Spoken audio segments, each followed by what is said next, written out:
Sono le 7 del quarto giorno di cammino nei Sibillini.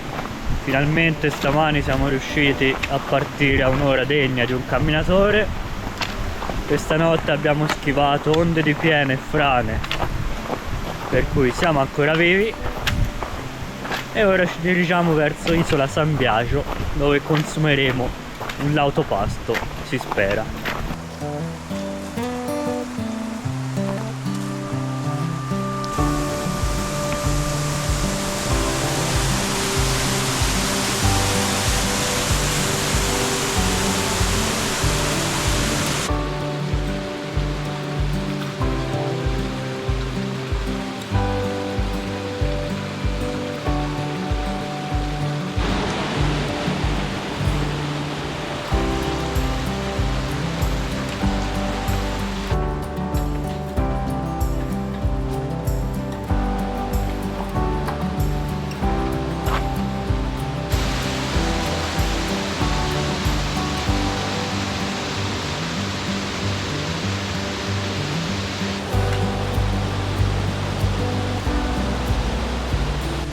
Ci siamo appena imbattuti nel cacatoio del parco.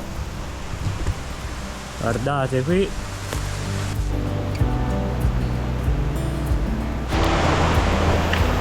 Siamo lungo il fiume Tenna, alle gole dell'Infernaccio, e questo è sicuramente il punto migliore, più godibile che abbiamo incontrato in questi primi 3 giorni di cammino.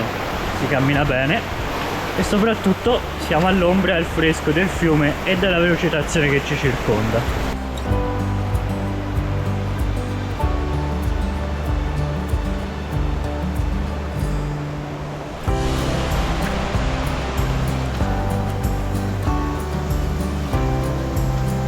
Abbiamo trovato anche una comoda doccia che ora ci faremo passando sotto.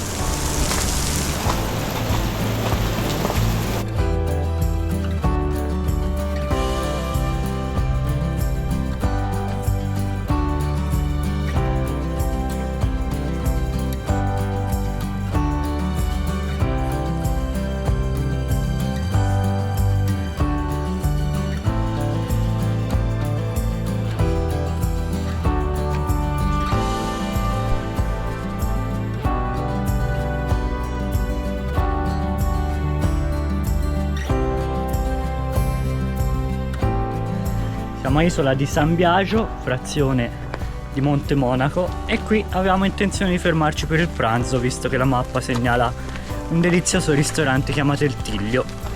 Solo che quando ci siamo fermati a riempire le borracce dell'acqua, un signore in bicicletta ci ha detto che questo ristorante ha 1 stella Michelin. Quindi, che di, non è roba per noi, perlomeno non in queste condizioni. No. Quindi scenderemo qualche altra curva fino a Collina, dove pare ci siano dei posti in cui mangiare più abbordabili.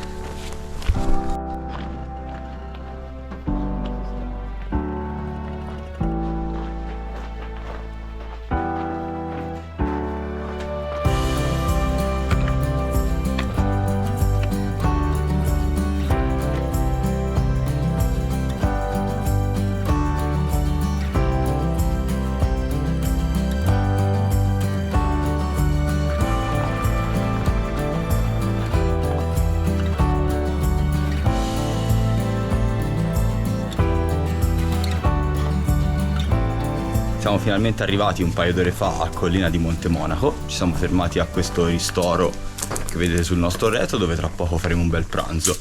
Aspetteremo un altro pochino che passano le ore più calde per poi dirigerci all'alloggio di stasera. E nel frattempo ci sarà anche una sorpresa.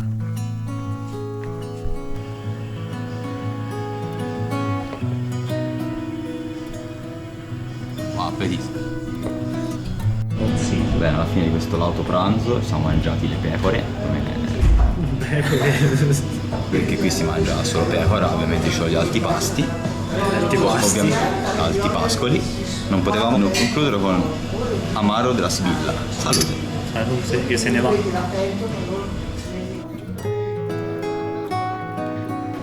Ecco il grande Ricca con noi. Ben trovati.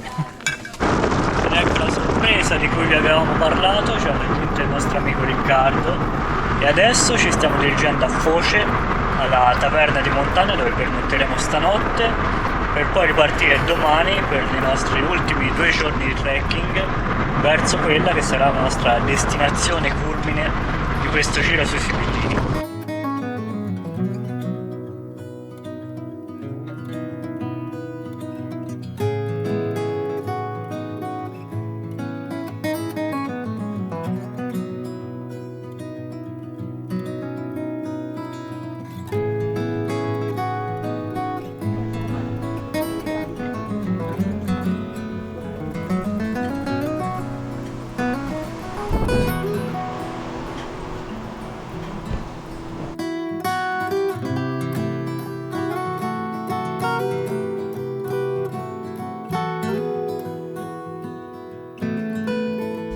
metri per 2. Tanto ci devi dormire, la tenda è più stretta. Parole sagge.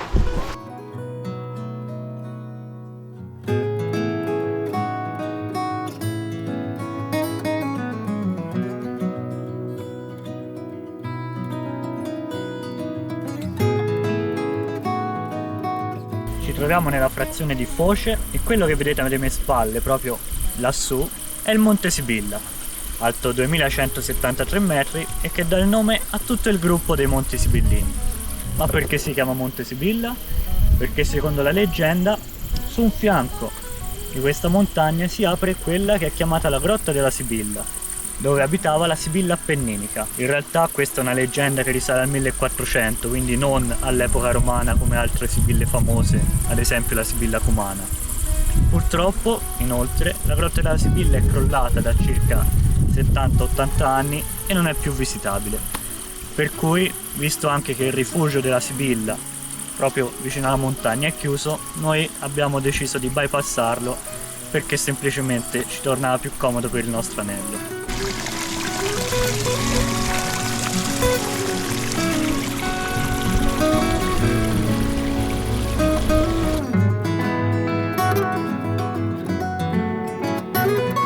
Siamo a fine giornata nella nostra stanza, come potete vedere ci siamo ben sistemati e come avete visto oggi giornata defatigante, ci voleva dopo i giorni scorsi di cammino, soprattutto ieri, tra salite e discese, e soprattutto ci serviva in preparazione di quello che verrà domani.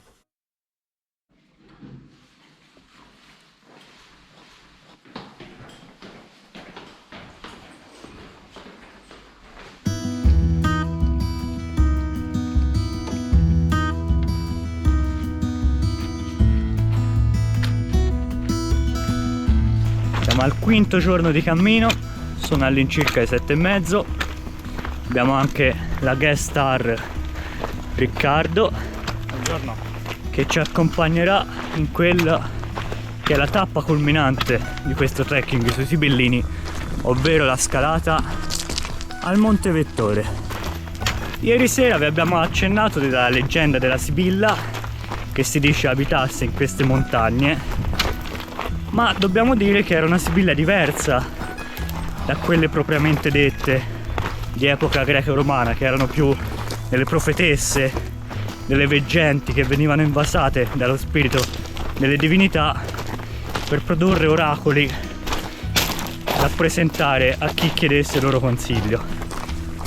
La Sibilla appenninica infatti era più una maga, un'incantatrice, una regina di un mondo sotterraneo su cui regnava circondata dalla sua corte di fate. E sempre secondo la leggenda, chi riusciva a raggiungerla dopo varie peripezie, tranelli e trabocchetti disseminati nella sua grotta, poteva restare a vivere per sempre con lei in questa sorta di paradiso sotterraneo, che tuttavia aveva anche dei legami con il demonio, per cui era osteggiato dalla fede cristiana, probabilmente per le origini pagane di questo culto.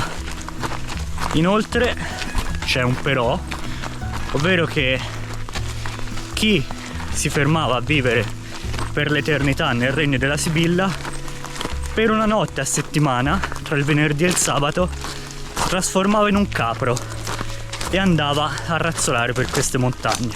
Se si rimaneva con essa almeno 9 giorni si potevano capire tutte le lingue del mondo. Se vi si rimaneva 300 giorni si potevano parlare tutte le lingue del mondo. Ma se si rimaneva più di un anno non si poteva più lasciare questo posto. Ci si vede in cima.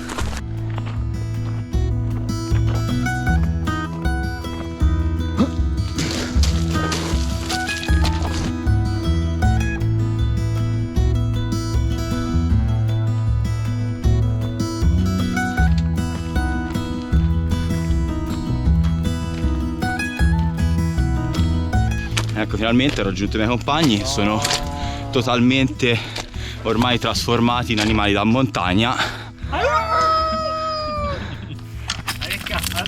Osservate l'agilità degli uomini bestia. Tra poco arriveremo al lago di Pilato, che si trova all'interno di un circolo glaciale proprio sotto il Monte Vettore, ma ciò che ci preoccupa è che tra poco ci troveremo a camminare sotto il sole. La meta è sempre più vicina.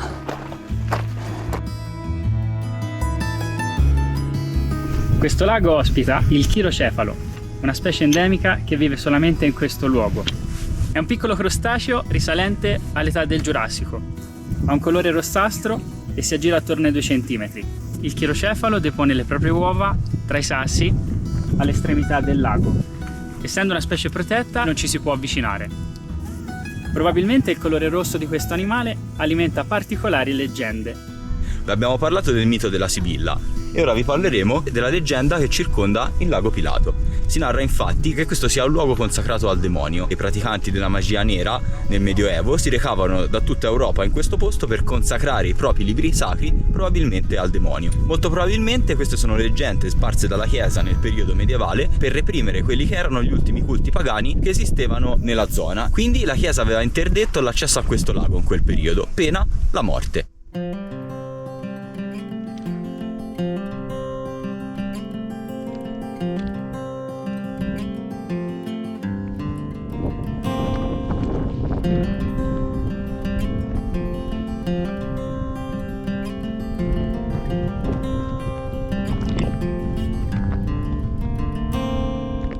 Siamo finalmente arrivati sulla cima del Monte Vettore, 2478 metri sul livello del mare. Questo è il panorama che possiamo vedere a 360 gradi.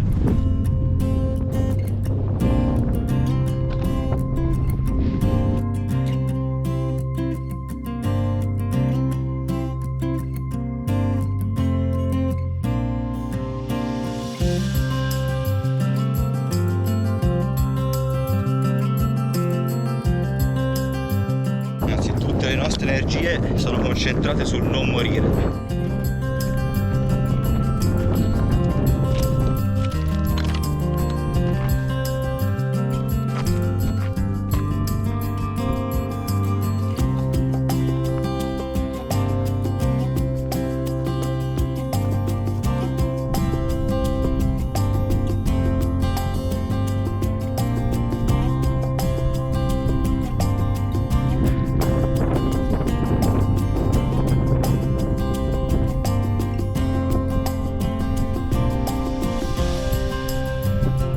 Bene, siamo saliti quindi anche sul Monte Redentore. Adesso ci stiamo facendo il pezzo di cresta che ci manca per prendere il sentiero che ci porterà poi a Castelluccio di Norcia.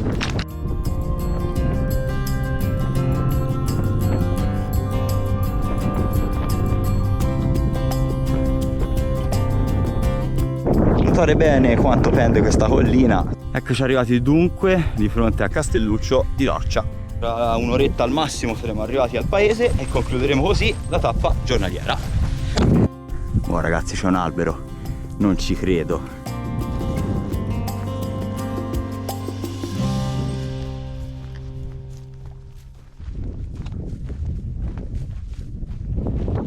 La prima ombra da alberi che troviamo da tutta la giornata. È un evento più unico che raro. Siamo ragazzi, abbiamo finalmente trovato un po' d'acqua fermare. Però va bene, guarda. Potabile? Oh.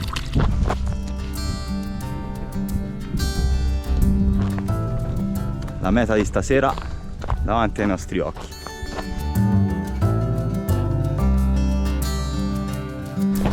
La bandiera italiana del traguardo ci accoglie a Castelluccio. Ce l'abbiamo fatta. Castelluccio di Norcia, devastato dal terremoto del 2016, sembra veramente un paese fantasma.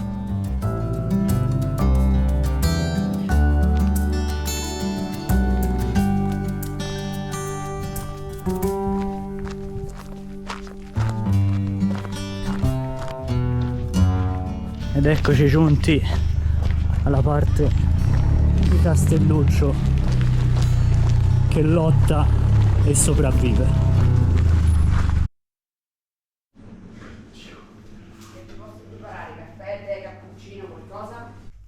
Giorno 6, sui Monti Sibellini, siamo a Viglia Tardioli. Ieri sera non abbiamo fatto alcun video perché eravamo troppo cotti sia dal cammino che dal sole, e oggi ci siamo svegliati così. Una nuova giornata, una nuova camminata. In realtà no. Penso proprio che staremo qui, aspetteremo che qualcuno ci dia un passaggio per ritornare alle macchine.